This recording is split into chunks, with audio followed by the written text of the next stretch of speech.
Welcome back, everybody. I just wanted to get a quick review in before the sun sets. It's going down too early these days, but anyway, of this optic right here. This is the Bushnell Air Optics 1:4 scope. Now, I did a review of the sort of big brother to this probably 2 or 3 years ago, which is the Throwdown PCL. Essentially, this is the same scope. The difference is this doesn't have an illuminated reticle, and it also doesn't have the throwdown lever. So to actually change the magnification, you have to actually grab onto the little ring here and spin it. So one thing that's driven me to do this review is that right now these are on sale, I believe, for $99, which is just crazy because every day I get messages about, I want an optic, but I'm on a budget. I want an optic, but I don't have a lot of money. What should I get? So this is one that I recommend frequently to people simply because it, generally speaking, works. And there's sort of some quirks that we'll get into here in just a second to it, like anything. But for $99 and having Bushnell's lifetime warranty, there's a lot right with it as well. So what we'll do here is just kind of go over the features piece by piece. Planes have to fly when I'm filming. We'll go over the features piece by piece and step by step coming up next. At the rear of the scope, we have the eye focus ring. It has a good bit of adjustability, so even if the reticle is not clear when you actually pick the rifle up, you can, of course, play with this to set it right for your eye. I do recommend setting it and then leaving it. So that piece is there for folks that don't have the best eyesight. Moving forward, the adjustment for the magnification, that ring is up front. Like I said earlier, you actually have to grab the ring as I'm doing it right now to set the adjustment. Now, tops out at 4x, of course, and the bottom is 1x. Now, let's talk about the true 1x capability of that. I've said in the past that I don't believe there are any variable power scopes that have true 1x. The way I define that is that you'd be able to co-witness iron sights with it, like any other red dot or true 1x optic. I've never seen one that is out there, and that goes all the way up to some very expensive models. But this one here is probably about 1.25 to 1.4 if I had to estimate. Up close and personal, you know, it's perfectly usable at CQB type distances if that's what you want to do. And then of course you have the ability to add your magnification built right in there with that ballistic drop reticle, which we'll get to here in just a second. Moving forward are the turrets. The turrets, I think, are kind of one of the weak points of this scope. They're relatively easy to move. Now they do have 1/10 of a mil adjustments for elevation and windage. That's nice if you're shooting a real precision type scope, but for this, I think it's kind of a bit of overkill. I guess having more adjustability is always good, but maybe half MOA or something would be a little bit more in line with what folks are used to. But you can set it, of course, so that way you have your zero. You take them off and put them back down, so that way it's set for the zero of your rifle. I recommend doing that, and or putting a paint marker down there to let you know if it has actually moved, because of these exposed turrets like this and the fact that they're relatively easy to move, the possibility of bumping one, whether it be in a range bag in your car, whatever that is, and being actually not zeroed anymore, kind of is there. Again, if you have it set, if you pull them off and put them back down the way that you can to ensure that it is lined up with the zero of your rifle, and or you mark it with a paint marker to know if it's moved, you should be good to go there. Just check it when you take it out of your range bag, but otherwise they're fine. I mean, there's a little bit of mush to them, but again, we're talking about an optic that costs $100 at this point, so I'm certainly not going to complain about it. But the clicks are there, you can feel them.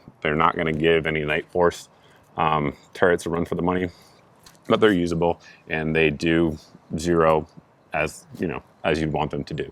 In terms of the reticle, it is designed, of course, to work with 5.56 and 2.23 out of various barrel lengths. So I ran the data here in a ballistic app to let you guys kind of see what it looks like with M193 and M855 to see how the drops are. One thing that's kind of a little bit below some of the competitive options out there is that it doesn't actually have a range estimator built into the reticle itself, like you would with, say, like an ACOG or something like that, where you can range estimate the distance of a person away. It doesn't give you that. So if you know the distance, you can use the holdover dots. So that's good. There's nothing for windage as well. It's a very simple reticle, which I know a lot of you guys actually like. I get that comment a lot that too many reticles are busy.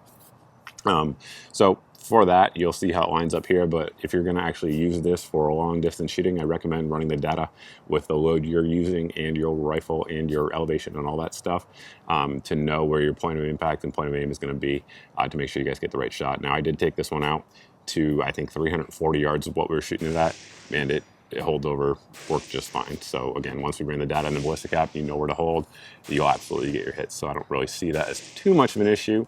Again, I know some of you guys would want more out of a reticle, but I also know some of you guys want less out of a reticle. So it's kind of a happy medium for a lot of folks out there, particularly in the budget purchasing category. Whenever I review a 1 to 4 these days, people always ask if it's worth it and they should get a 1 to 6. Well, the big factor of that, of course, is going to be cost and or weight and size. So we're rolling the dimensions here for this particular optic in terms of the size. We've had it on the Midwest Industries mount here. Excellent QD mount. For those that are looking for one, I'll also stick a link to that down below. But I have a few sort of competitive offerings here. These are going to be 1 to 4s. Low power variable optic realm, the Steiner P4XI. I have a review of that as well. This one's excellent, but current pricing makes it about 4 to 5 times as expensive as this particular one. Now, one thing I want to kind of point out here is that all of these competitive offerings I'm going to show you here have cap turrets, which again, if they ever come up with a Gen 2 of this scope, I would recommend that. There's just no need with a BDC reticle to have the ability to dial in my opinion. And it just gives you a little bit more durability with a lower price point. But this is a Trijicon AccuPower 1 to 4, another excellent scope. And then we have the primary arms here. This is the 1 to 6, and you guys can see size-wise sort of how it stacks up. It's a good bit larger, so that's what you're going to have to debate between, right? Do you want that extra magnification to be able to reach out a little bit more, or do you want the smaller, lighter weight, compact size that you get with the 1 to 4s? So I still have 1 to 4s. As you guys see here, I use them all the time.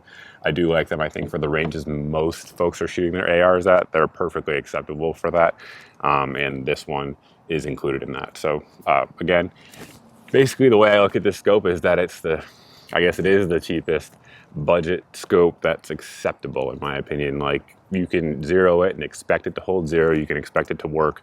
And with a lot of budget optics, particularly in the $100 price range, and when you're talking about variable optics, variable power optics rather, that's not always the case. So yeah, that's my take on it. Of course, we'll have a link down below for those who are looking to pick one up. And if there's any coupon codes or anything, I'll try to update them there. But for the money, if you just want to try out low power variable scopes and you don't want to blow your budget, I would take a look at it. For 99 bucks. It's kind of hard to complain with what you get. Again, like I said, Bushnell has their lifetime warranty, so if anything ever does go wrong, you're good to go. So that's pretty much it. If you guys have any questions, as always, you can post down below in the comments section. You can also post over at my Facebook page. That, generally speaking, is the best way to get in touch with me these days. I tend to see more of my messages and comments over there than I do here on YouTube and or Full 30. But yeah, that's it. Thanks for watching, guys. Thanks for subscribing. If you're new to the channel, please go ahead and hit that subscribe button, and we'll see all of you in the next video.